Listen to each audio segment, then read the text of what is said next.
दोस्तों, आज की कहानी है सासू माँ हमारा घर छोटा है, इसलिए आप वृद्धाश्रम चली जाओ।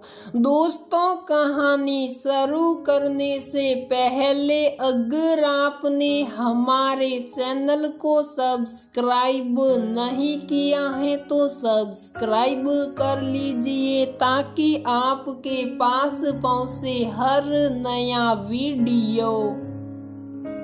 सुलेखा को आज मन ही मन बहुत तेज गुस्सा आ रहा था। पहले अपनी जिंदगी में वह अपने पति राजीव और इकलौता बेटा रोहन के साथ बड़ी मस्ती से रह रही थी कि अचानक गांव में रह रहे उसके ससुर जी का देहांत हो गया और सासू जी को अब उसके घर पर रहने के लिए बुलाना पड़ा।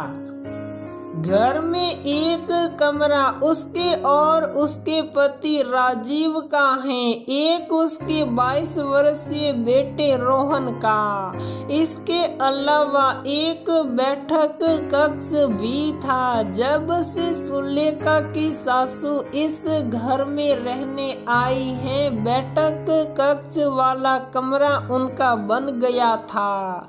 अभी से पहले वह जब भी अपने पति के साथ रहने आती तो 1-2 दिन रुक कर चले जाती थी, तो सुलेखा को कभी दिक्कत महसूस नहीं हुई। लेकिन अब जब भी कोई मेहमान आते हैं या घर में कोई भी कार्यक्रम होता तो सुलेखा को बड़ी दिक्कत होती। आज भी उसकी किटी पार्टी थी। उसकी सभी सहेलियों को बैठक कक्ष में बैठाया गया।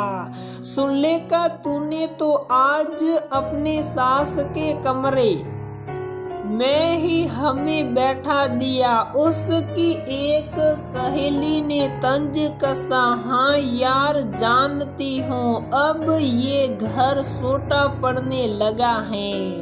इतने सालों से कमी की कोई बात ही नहीं थी, लेकिन जब से मम्मी जी आ गई हैं काफी दिक्कतें आ रही हैं। जल्दी से जल्दी इसका उपाय निकालना ही पड़ेगा।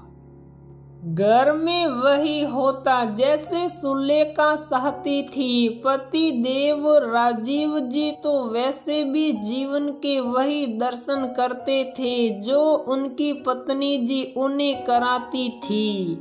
इसीलिए जब सुलेखा ने सासू माँ को वृद्धाश्रम भेजने का निर्णय किया तो राजीव ने तुरंत हाँ कर दी। बेटे रोहन को ये बात बिल्कुल अच्छी नहीं लगी। मम्मी पापा, ये घर हमें अभी नहीं तो बाद में तो छोटा पड़ने वाला ही है।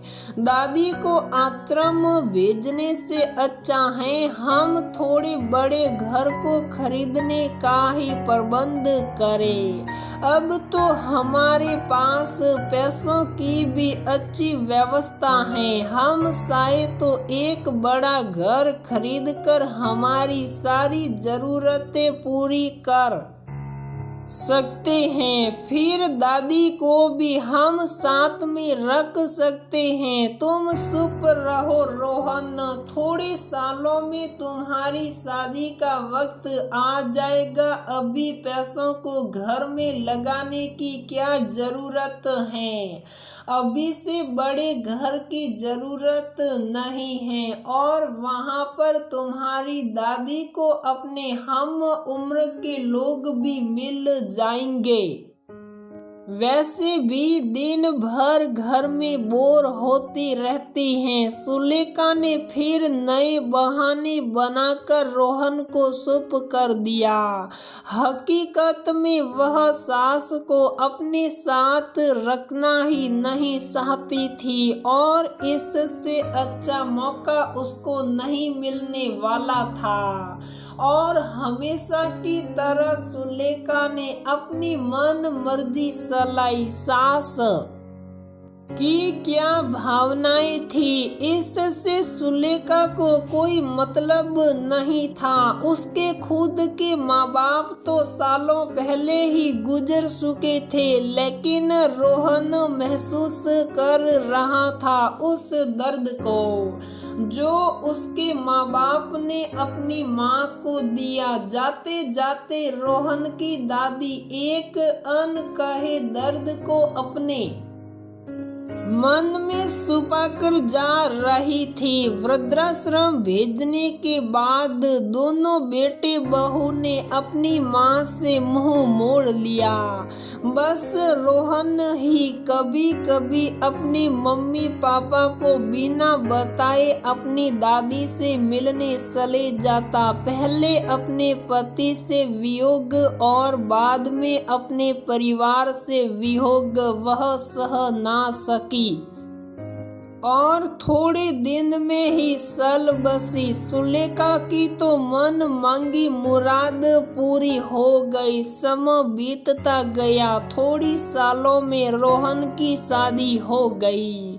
घर में सारिका बहू बनकर आई। बहू का पीहर दूसरे शहर में था और वह अपने घर में सभी की सहेती थी, इसलिए आए दिन उससे कोई ना कोई मिलने आता ही रहता था। घर में फिर वही दिक्कत खड़ी होने लग गई। आखिर आए हुए मेहमान को कहाँ रोका जाए, लेकिन काम फिर भी चलाया ही जा रहा था। करीब साल भर बाद सारिका ने प्यारी सी बेटी को जन्म दिया।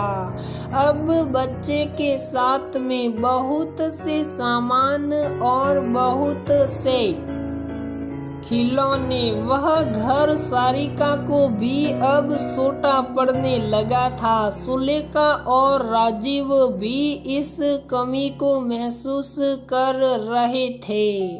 एक दिन सुबह रोहन अपने ऑफिस गया हुआ था। राजीव अपनी बहू सारिका से बोला, बेटा यहाँ से 2 गली दूर में और तुम्हारी मम्मी एक घर पसंद करके आए थे। 5 कमरों का घर है और हमारी जरूरत के हिसाब से बहुत ही सुविधाजनक है। शाम को जब राजीव आ जाए तब तुम दोनों वह घर देखा आना।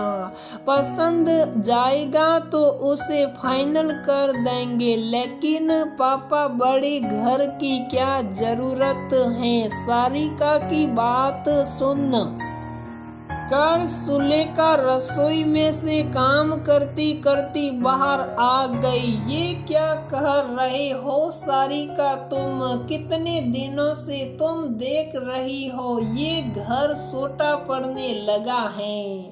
बड़े घर की जरूरत तो है ही माँ, लेकिन हमारे घर की तो यही रीत है।